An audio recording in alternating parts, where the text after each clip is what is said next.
Taylor Walker from the Adelaide Crows, and you're listening to the Coaches Panel. Shannon Hurn from the West Coast Eagles. This is Nathan Jones from the Melbourne Football Club. Phil Davis from the GWS Giants. It's Brad Avery from the Port Adelaide Football Club, and you're listening to the Coaches Panel. Hey friends, you got MJ from the Coaches Panel. I hope you're well. Look, I know you didn't think you'd hear from us for a couple more months, but we had to jump on and say hi. Joining me on this episode, we'll talk about why he's here in a second. I've got the great Kane. Hello, buddy. How you doing? MJ, I feel like we do our best work in the post/pre-season. That window when there is no games on, I think that is when the conversation's at its best. I know there's a lot to get through over the coming months and even just starting today. But it's so exciting. There is so much news at this time of year. Yep. As we round out the final season, we've got trade, we've got delistings, we've got new coaches. Yes. In what we're about to get into is vitally important. So I cannot wait. Yeah, no. So what we're about to do is tell you about an exciting season that only our Patreons are going to get exclusive access to. If you want to join the Patreon supporter group, all you can do, head to coachespanel.tv, join the cash cow tier or higher. So it's a couple of bucks a month, and you will get our top 50 keeper league ranks if you were starting a brand new keeper league today. You would get how we've put them in order. Now, to talk a little bit about keeper league strategy, which we'll do in a second, we've put the top 50 players into 8 tiers rather than doing a rank of 1, 2, 3, because let's be honest, just speaking on that component, if you rank in numbers, you're now bound by this kind of figure that doesn't mean anything, or this number that doesn't mean anything, and all it takes is somebody to change their order on draft day for a keeper league, and you miss the strategy and the opportunity that are the variables that comes with drafts, aren't they? As they change, they're fluid, and that's why tiering rather than number ranking I find much more helpful. Yeah, MJ, you're spot on there. The thing with the keeper league, which is so fun yet so challenging, is we're projecting forward. Yeah. And this is a constant thing we've talked about. Anytime we talk about a keeper, every pick you make must be supported by another pick. Exactly. You cannot just take all first year, second year, third year players. As promising as they may seem, it doesn't work. Nope. It is not a strategy that works. Now, on the flip side also, you can't just be taking guys that are, 28, 29 plus, as good as they may be scoring, and think that you're going to be contending year on year. Now, there might be some people that say, I want to win it first year. So sure. As good as that is, and as fun as that may be, I'll tell you one thing. It is more fun to be in the mix every year. Correct. So if you're going to take someone that's old and you can keep enough players, let's just say 20, support it with someone young. Have someone that you know. And we know, MJ, we've got so much data in playing, not just keepers, not just single season, but salary cap. Yeah. It is very hard, even some of the great scorers, to score well and be fieldable in their first few years. So let them develop. Support, let's just say, for example, a Will Phillips with an Ed Perner. Yeah. Do those type of things. So that's why, like when you mentioned tiering, it is super important, because there might be guys in the same tier, and I know for a fact there are because we have done it already, that are at very different ends of the age spectrum. Yeah. And that's a massive deal. And there's also some with different injury histories. Mm-hmm. And we know if you don't have a team that can be healthy on the park in a keeper, you can get massive variance and massive drop-off in your scoring. It is not a salary cap game where you can take that cash and spend it on a similar player. If you lose a star mid, usually the player you're bringing on is a 20 to 30 point drop. Well, you put the name of a Matt Crouch, for example, in a draft or a keeper league this year, coming off the back of that 105, 110 back run of 2020, you're thinking, Ripper, I've got myself a top 8 midfielder. I've got myself my M1 for 2021. And then, as you so rightly said, owners of Matt Crouch this season gone potentially lost their most valuable midfield weapon. And instead of getting a 105, 110 midfielder, they're having to field an 80 or an 85 guy and hoping that they pop.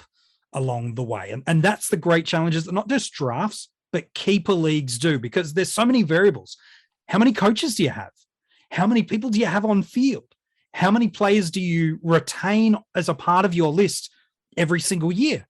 Do you have rookie qualifications? Do you have mandated trade numbers that you must hit? There's so many variables. So what we've tried to do, because otherwise the tiering could be all over the place, because if some people have 16 coaches, well, rucks probably become a little bit more valuable, especially if it's maybe 2 rucks on field and not just 1. So we've kind of based it off a pretty standardized approach, which is 5 defenders, 7 midfielders, 1 ruck, 5 forwards, and about 10 coaches. It is kind of the mindset. So as Patreons listen through this podcast series that'll last over the next month or so, it'll be with that in mind of 5-7-1-5, a standardized across the board. It is ultimate footy scoring or AFL fantasy and dream team. Of course, in keeper leagues, depending on whether you play it through ultimate footy or AFL fantasy, there are different scoring triggers and factors and things you could put in. So again, we're more using the standardized AFL fantasy, dream team, and ultimate footy scoring across the board too. So it's going to be fascinating to discuss not just the tiers and why we've placed them, but there are some big name players that we've not put in our top 50. I won't give too many away, but here's 1 or 2 guys that maybe you're like, oh, he's got to be in there, but he's not. Sam Doherty doesn't make the cut.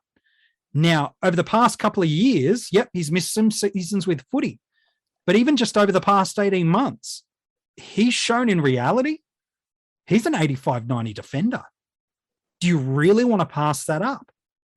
Lockie Hunter, one of the most consistent 90-plus averaging players, only in his mid-20s, likely to pick up forward status too. And even with that in mind, we don't have him in our top 50.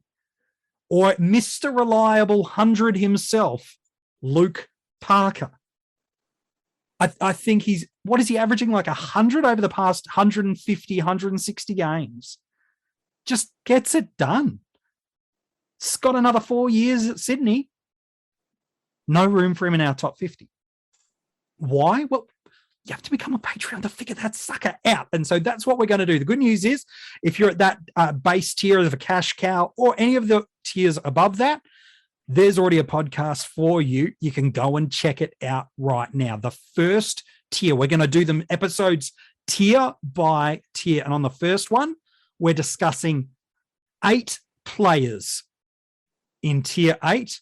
And we've given every tier a little bit of a branded kind of name. And we're calling this one the upsides, because I think every single one of these guys has the potential. I don't think any of them are going to be tier 1 or tier 2 guys ever, maybe, but they've got the potential to push up into the top 3 or 4 tiers comfortably, every single one of these guys. So if you play a keeper league, if you've never played a keeper league and just love talking fantasy footy in the off season, these podcast seasons are for you. Make sure you go and check it out. The good news, if for whatever reason you can't get involved in that, here's the thing. There'll be still plenty of stuff coming for you in the off season. We'll do a big podcast wrapping up for you the entire trade period as well. Patreons will get an article of every single player. I'll do an in-depth article of every player that moves in the off season. Yeah, we're going to keep you busy, Patreons. But there will be a big wrap up of that. We'll talk about potential podcast off the back of that. And then, Kane, much to popular demand, we did a couple of redraft podcasts last year where we basically, using hindsight, went back in time and redrafted how an AFL draft should have gone. They'll be free for everyone. They'll be dropping through late October, early November. And there's a foundational Giants draft that I can't wait to see you tear apart. And then there's probably my favorite draft of the past decade that has guys like Mills and Oliver in it. Whew. Where do those boys go? I'm very keen to spend some time hanging out with you talking fantasy footy in the off season, mate. going to be busy, MJ. You put a lot on the plate there. I think our eyes are bigger than our belly at one stage, but Probably. we'll push through. And like you said, it's just such an exciting time. There's so many things that, keep us busy, keep us engaged, and honestly help massively. Yeah. How many of those conversations last year gave us that perspective going into the fantasy season? I know it helped me enormously. Speaking to people we talked to, seems like it helped them too. Just getting that thought process, and especially with keepers. Yeah. I think the thing that's great is, while you might be talking about one player, you're actually looking at the team they're in. Correct. And understanding, where are the problem areas? Where is the internal competition? Is there a trade name that might come into the club and change things? Is there a new coach that might be at the club? Because we know when those new coaches come in, things change. And if you've got a player that's prospered in a role, especially a role that might be something new for them, there is no guarantee that remains. So heaps to sift through. Heaps of fascinating players. Some of those guys you left out of the 50, by the way. Mm-hmm. There's going to be people that are left scratching their heads thinking, how are they not in the 50 most valuable players in a keeper? Yeah. We've been toing and froing and arguing and back and forth on this list.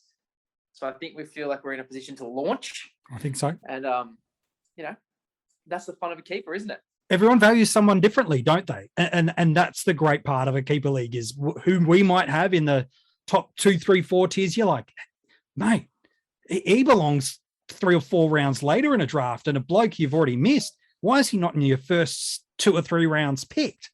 We'll talk about all that strategy over these podcasts for our Patreon. So if you're a Patreon, go and check it out right now. It is there waiting for you, the first of these episodes. If you're not, hey, encourage you, even if it's just for the next month or so, and you're like, I don't really afford it, I can't really spend a couple of bucks a month, that's okay. Just jump on, grab this, and disappear if that's what you want to do. That's totally fine by us here at the Coaches Panel. So you want to become a Patreon member? coachespanel.tv. That is where you can go and check it out. But for the rest of us, I'll see you there. For the rest of us that miss it, we'll chat to you in a couple of months as the trade period starts to heat up.